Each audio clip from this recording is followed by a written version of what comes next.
I only wanted you and to then talk about creating that. content.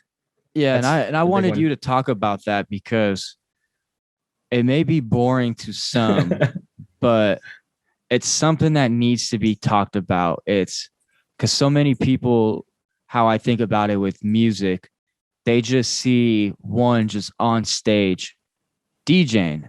They're like, oh, that's super cool. But there's so much more behind the scenes of it. They don't see And you endlessly at night and mastering tracks, right? Like cooking up a beat. mastering, just doing finding songs, or yeah, I mean, like with producing, that's a whole nother thing. But even with it, it reminds me of like all the people that I would message on Facebook, wherever, and talk to them about potential gigs, potential this and that, getting these no's, just constantly having to stay track with people. And once when I heard you doing that of just staying connected with folks, it kind of re-sparked something in me that I almost forgot about to do, was to constantly stay in touch with people. That's very, very important to have that personal connection. Yeah, especially in today's social media, we may think that staying connected is just clicking on that little thumbs up, that little like text, right? Like the thing is that's become so saturated.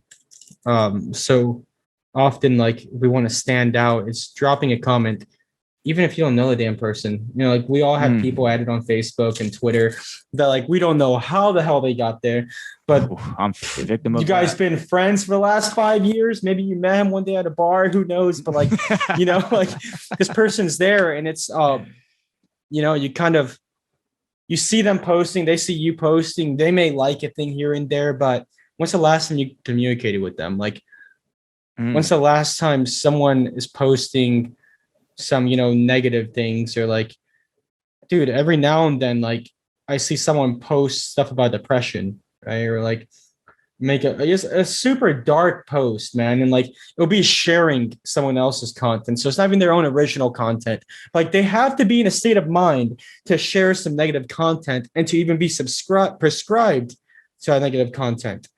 Like mostly, even if these people on a regular post, they get 10 likes. Whenever they post those negative posts, they'll get 0 or 1 or 2, because people will notice that's a negative post and it's out of character, but they feel awkward and they just keep scrolling. Like it takes a second to literally reach out to him, like, yo, you good? Are you good, bro? Like, you good? Like that's literally it. Just, I think having that overall human side of things is something that a lot of us have lost. Or maybe not even lost, but just, I don't think we were trained on it. Or in my case, I'm training myself, like actually trying to do this stuff, trying to reach out, trying to say like, hey, dude, good job. Like, I feel like somewhere along the line, dude, I fucking forgot to speak to people.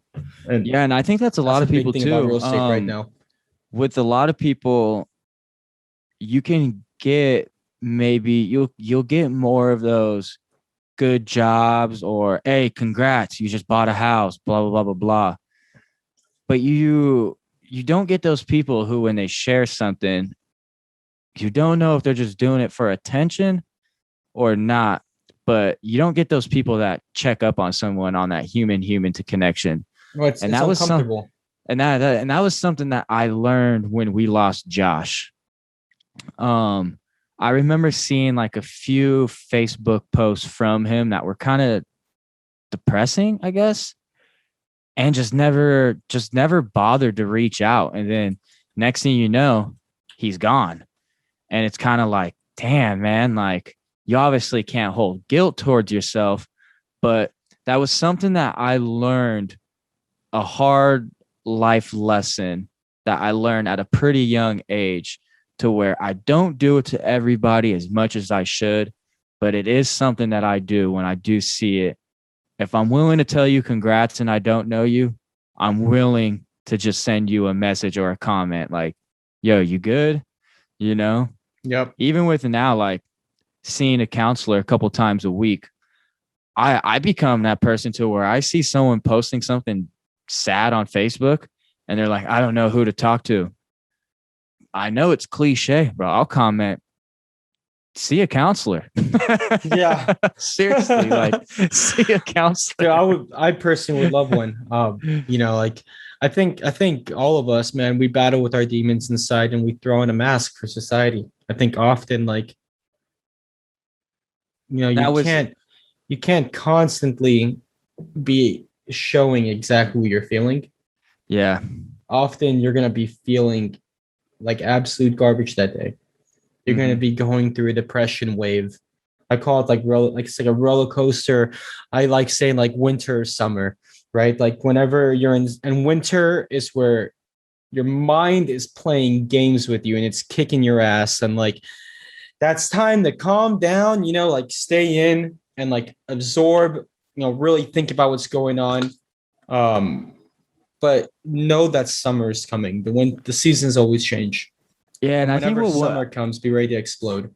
yeah, and I completely agree with that too. And I think what some people tend to forget on doing is just simply reach out to a friend, reach out to somebody. Like if it's really that bad, some people just like to sit there and marinate in their own like misery.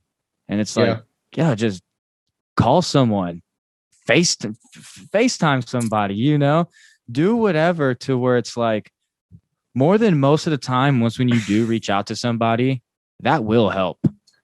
Just talking will definitely help. For some people though, man, like for some people it's an option. For some people it is not. Which Myself, is a crazy thing. Yeah. I will never burden someone with any sort of emotional duress I have.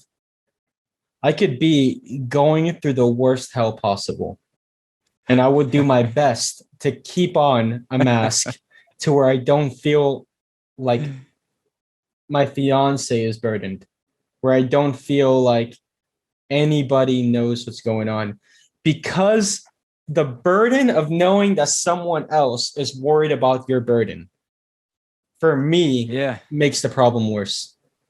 So often, like for people like that, I mean, those are the people that usually like really go, right? That actually go all the way with hurting themselves. That's not an option. They refuse to do it. And like, yeah, I'm saying like at the times I have done it, it does help because it just brings into perspective. But I feel like there's got to be a better tool. There's got to be a better way to break out of it. You want to know what that tool isn't? It's getting on social media more than most of the time. Yeah. Especially when you start prescribing, that algorithm will screw you over, buddy. Screw you, bro. I got a question now that you even bring up that algorithm. You brought up when someone shares like a post that's not theirs, but it's negative. Do you think that someone like, what's the right way to put this? Like, do you think that social media, whether if it's the platform itself or the person going on there and kind of doing it themselves, do you think that do you think part of it is just creating their own sadness, seeing these posts and sharing it, and then like kind of like non-consciously manifesting that sadness or depression?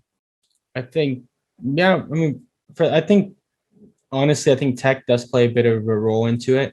They see that things that people feel negative towards, they're more likely to engage with. Whether that be by putting a frowny face, putting an angry face, or dropping a comment. Things that are, things like negative things build a better response in us, make more response from us. So if you're building a platform that runs on engagement, it would make sense to push that to the forefront. I mean, there's a reason why you throw on the news station, any news station, and 99% of what you see is negative. Like, there's a reason that we're being fed like negative propaganda, and it's people engage with it. People eat it up. And you know what happens when people eat it up? It's more ad money. It's more funds Clicks, coming in. It's more money. More everything. Exactly. So it's like, as bad as it sucks for, you know, these people that are catering to media or giving media to us to play into that, they're making more money, which allows them to like hire more people, and you know, which fuels the economy. And it's honestly like there's goods and bads of it, man. I personally am so sick and tired of everything that we see in the news being negative.